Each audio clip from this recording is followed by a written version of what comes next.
time for the news on BBC One Wales with Clive, Myrie and Nick Severity. Encouraging news in the battle against the Omicron variant. A government study shows you're far less likely to end up in hospital. The preliminary research suggests serious illness is up to 70% less likely than with the once dominant Delta variant. Now, it's very early days. Only a small number of individuals, about 100, were admitted to hospital with Omicron in this period.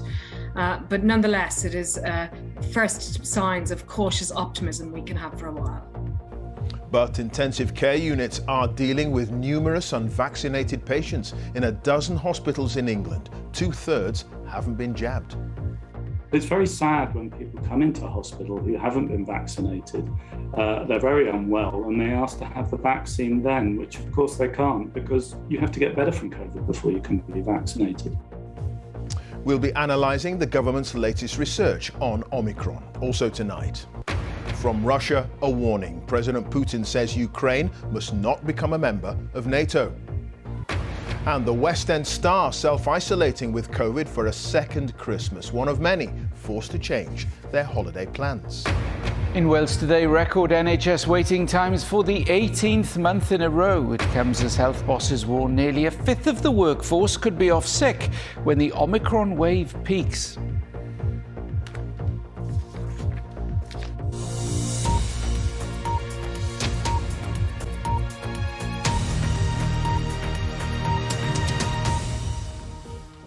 Good evening. Almost a month after the first cases of the Omicron variant of coronavirus were confirmed in the UK, there are encouraging preliminary findings from a government study on whether those infected will need to go to hospital.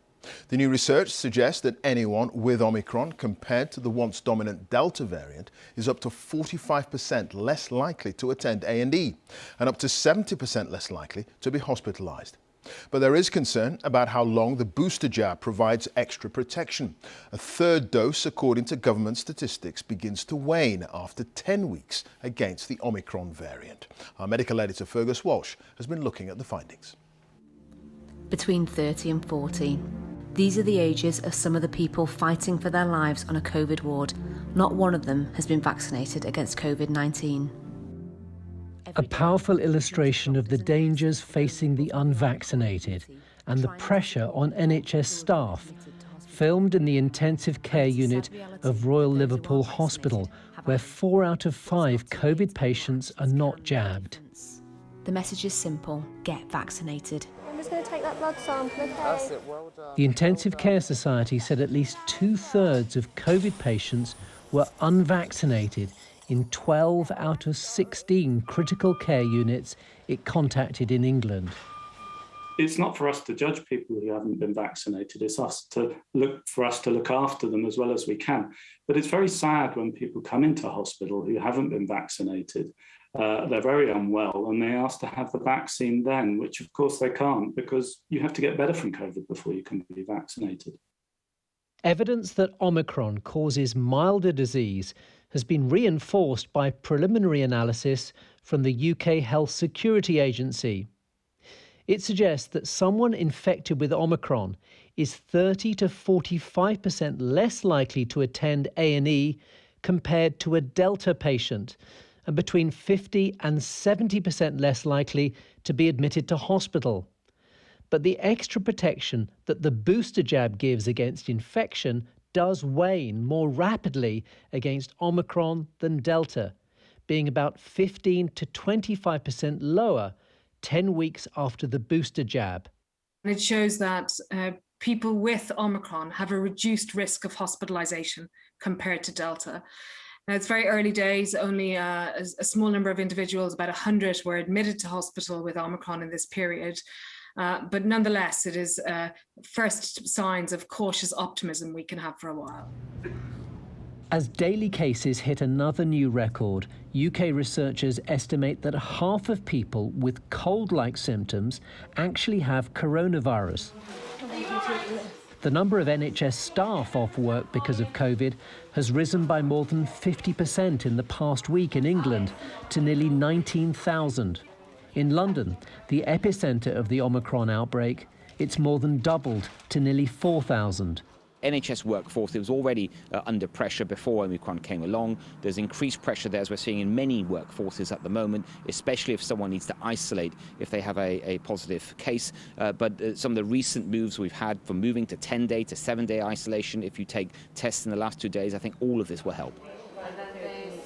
But the 10-day isolation rule is to remain in Wales. The Welsh Government said it wanted to put the brakes on Omicron as much as possible. Scotland and Northern Ireland are also keeping 10-day quarantine for now. Nightclubs in Scotland are to close for at least 3 weeks from the 27th of December, after fresh restrictions were put on large events and hospitality venues earlier this week. In Wales, nightclubs will close on Boxing Day, and no more than 6 people will be allowed to meet in pubs, cinemas and restaurants. No new measures have been announced for England, but the Prime Minister has said he can't rule out further restrictions after Christmas.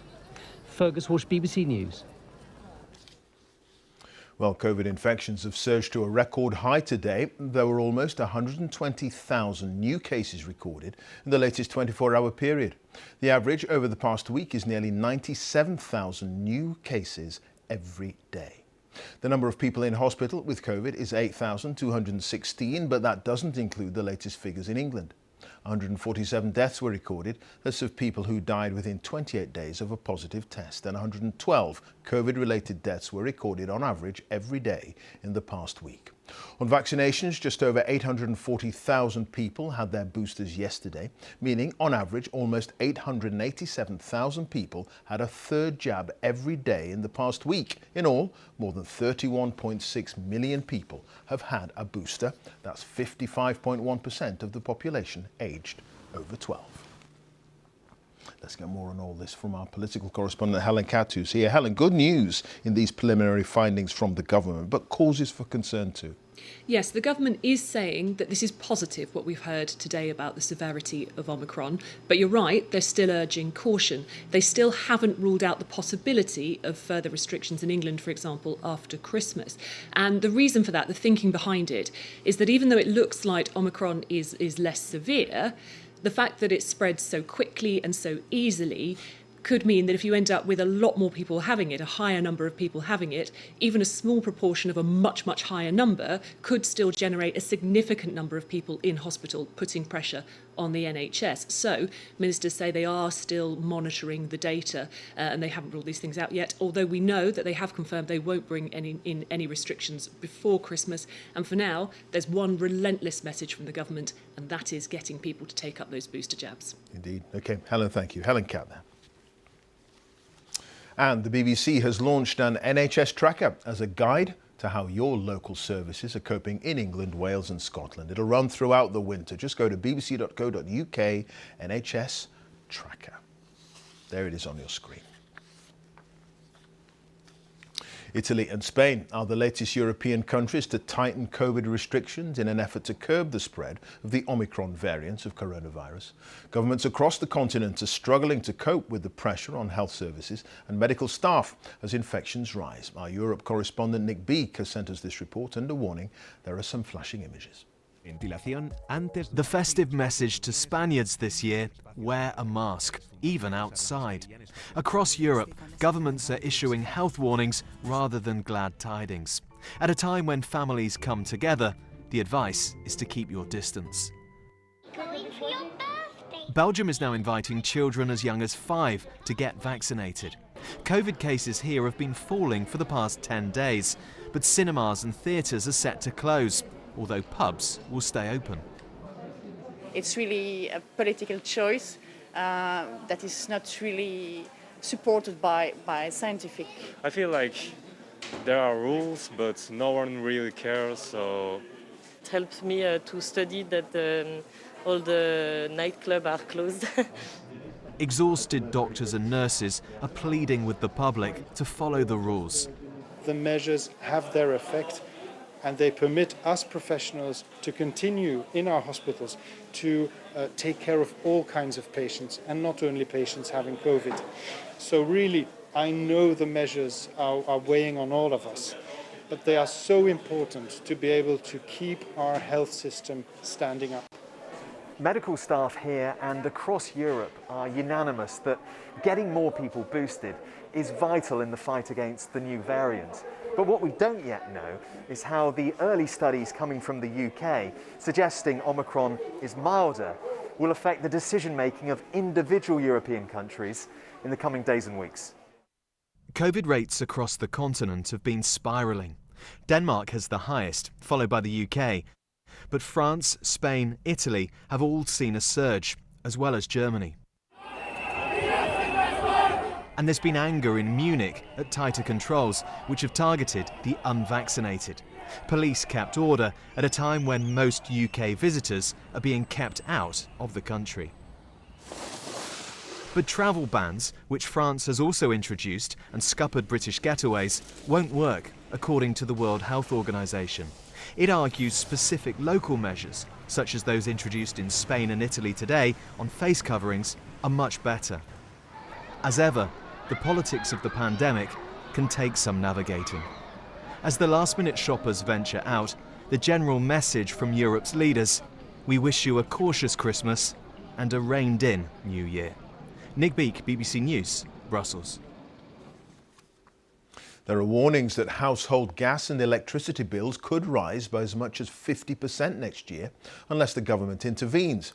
Now, it comes from the organisation representing energy suppliers, as the cost of gas on the wholesale markets where providers get their supplies hit record levels this week. Our Consumer Affairs correspondent Coletta Smith has the details. It's been a constant refrain for the last 3 months. International gas prices have skyrocketed and we'll all end up paying more. The last wholesale gas price peak was back in October. Since then, the price energy companies pay for gas has dropped a little. But in December, it started to rise again and has now well overtaken that October figure. Households are being shielded from those big price rises at the moment. The energy price cap went up in the autumn, but it can't go up again until the end of the spring. That's protecting customers, but has meant that more than 20 suppliers have gone out of business. They can't afford to be buying gas at these hugely high prices without being able to pass that cost on to us as customers. In February, the regulator will announce what April's increase will be, and it's only going in one direction. Businesses don't have that protection at the moment, so they're already feeling the heat of the latest price rises. But this loo roll manufacturer doesn't think the government are listening to their cries. Unfortunately, we are talking to a brick wall. We're talking about 8, 9, maybe even 10 times on certain days is the price of energy that we're all paying. How can you cope with that as a business? How are you paying those bills? We are now going through quite a few rounds of price increases to try to cover it, but it's impossible to keep up. This is an international energy crisis. European power stations going down, Russia playing politics with its pipeline, and not enough storage for North Sea gas. But there are things the government could do. Around a fifth of your bill is in the supplier's control. The rest of it is policy costs and the cost of buying energy. So we're saying to the government, is there something that can be done about the costs that you, as government, control? Given how many people are already struggling with energy costs this Christmas, a bigger price rise next year is not a merry thought. Coletta Smith, BBC News. A former US police officer has been found guilty of manslaughter after killing a black man during a routine traffic stop. Kimberly Potter said she mistook her handgun for her taser when she shot Dante Wright in Minneapolis in April. His death sparked several nights of street protests at the same time as another former police officer, Derek Chauvin, was on trial for killing George Floyd in the same city. Vladimir Putin has again insisted that the West must give Russia guarantees that NATO won't expand eastwards or admit Ukraine as a member. He's also rejected accusations that it's Russia that's preparing to invade Ukraine, despite massing tens of thousands of troops on the border between the two countries. Mr. Putin was speaking during his annual press conference, saying any expansion by NATO would be a threat to Russia's long-term security. Our Moscow correspondent Steve Rosenberg has the very latest.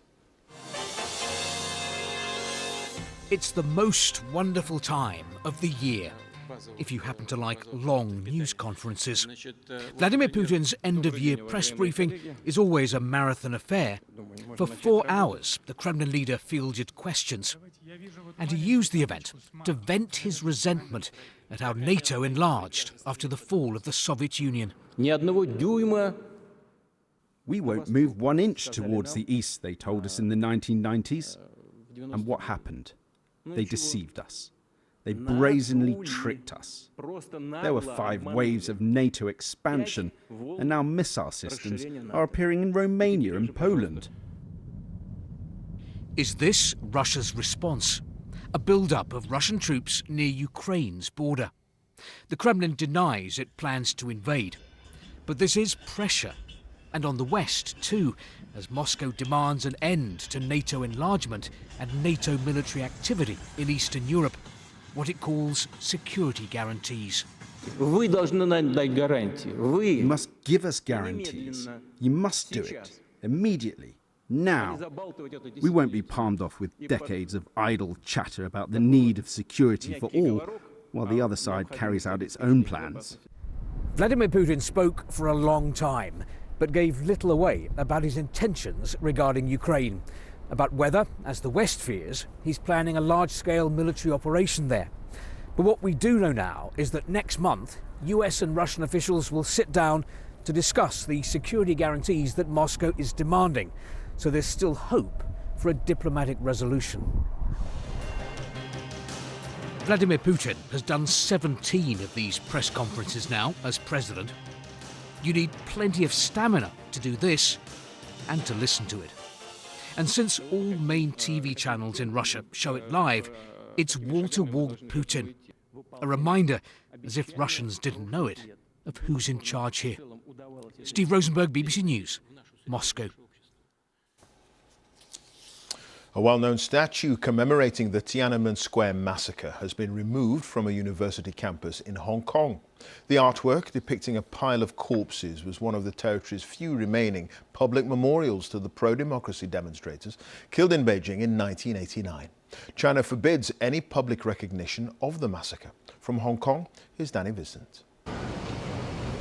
The painful expressions carved into this memorial were supposed to leave a long-lasting impression.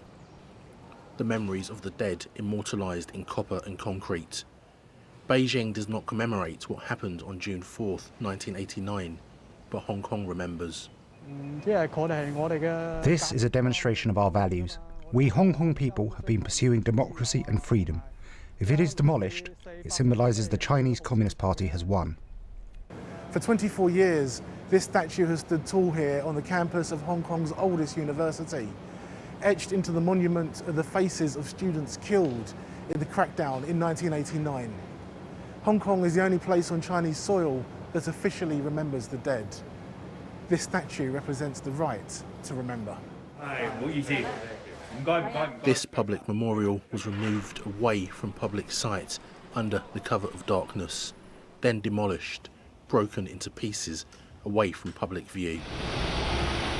Hong Kong University said displaying the statue posed a legal risk to the institution. Hundreds, possibly thousands, were killed when the People's Liberation Army put a bloody end to months of pro-democracy protests in 1989. Activists say the authorities are now accelerating a campaign to erase public recollection in Hong Kong. Richard Troy ran a museum remembering June 4th. It's been raided by the police. Last week, he was jailed. I still believe Hong Kong people, most of us still remember very well what happened in 1989. We still have our belief, what is the truth. The pro-democracy movement in Hong Kong once believed in time it could help to transform China into a democracy. Activists say there is no longer space for dissent. Danny Vincent, BBC News, Hong Kong. The renowned author and journalist Joan Didion, whose essays, novels and screenplays chronicled American society, has died. She was 87. Among her best-known works was the essay collection Slouching Toward Bethlehem and the award-winning The Year of Magical Thinking, which was inspired by the death of her husband.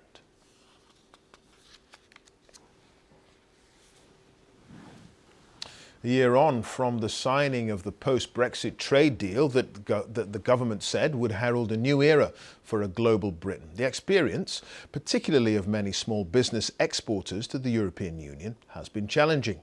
The British Chambers of Commerce has now written to the government asking ministers to negotiate lowering some of the trade barriers that now exist between the UK and the EU.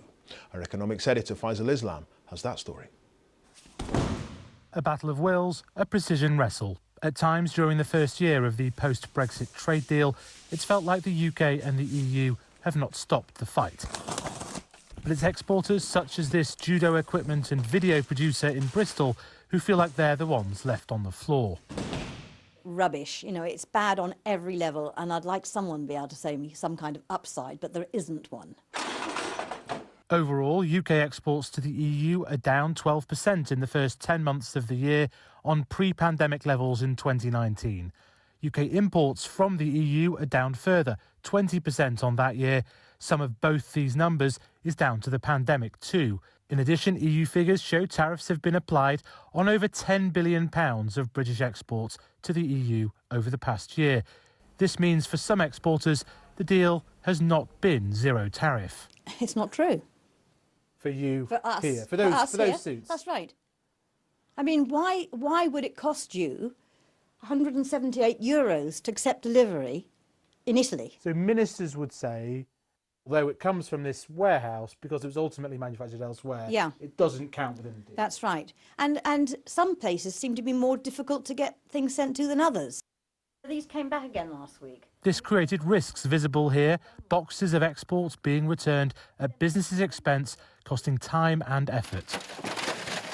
Other exporters who we spoke to in January, for example, Samway's fish processors in Dorset, had been struggling to cope with dozens of pages of red tape, now say they've found a way through. Things have massively improved. On the whole, much happier than where we were, but I think to say that, you know, things are perfect, you know, I don't think they'll ever be. I think it's potentially something we've got to live with. Some sharp export falls this year, such as in the car industry, can almost entirely be attributed to global pandemic factors rather than Brexit.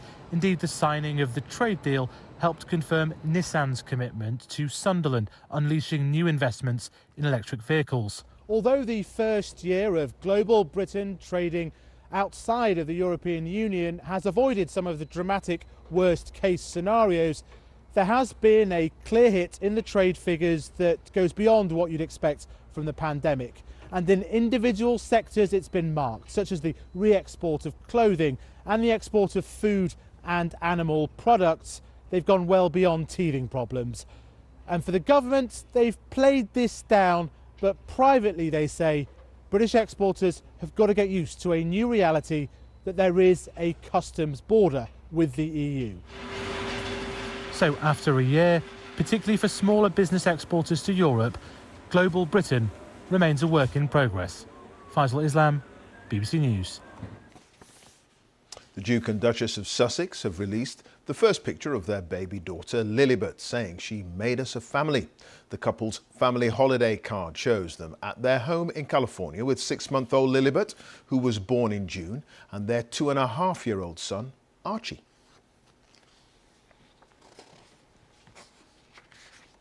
And Buckingham Palace has released a new picture of the Queen recording her Christmas Day televised address to the nation.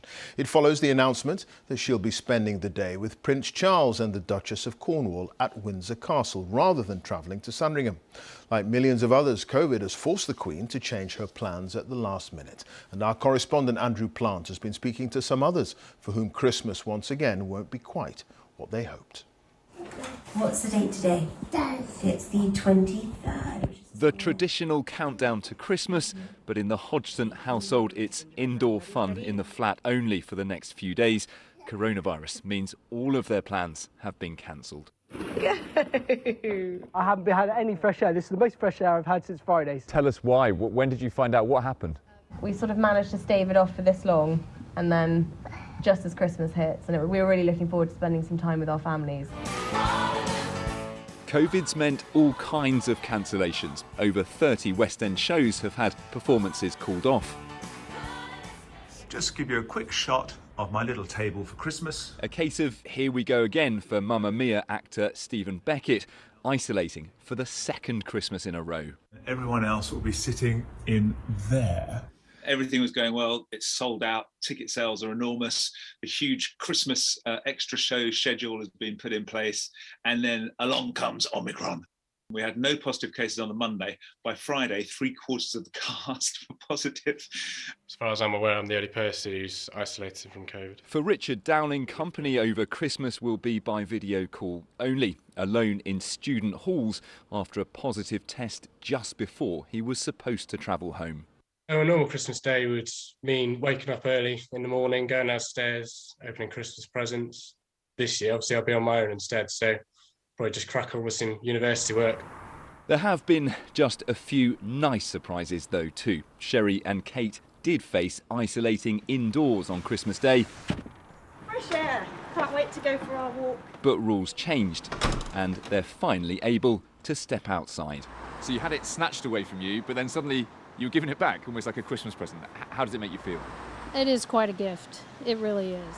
We're just so happy to be able to come outside for Christmas and have Christmas back.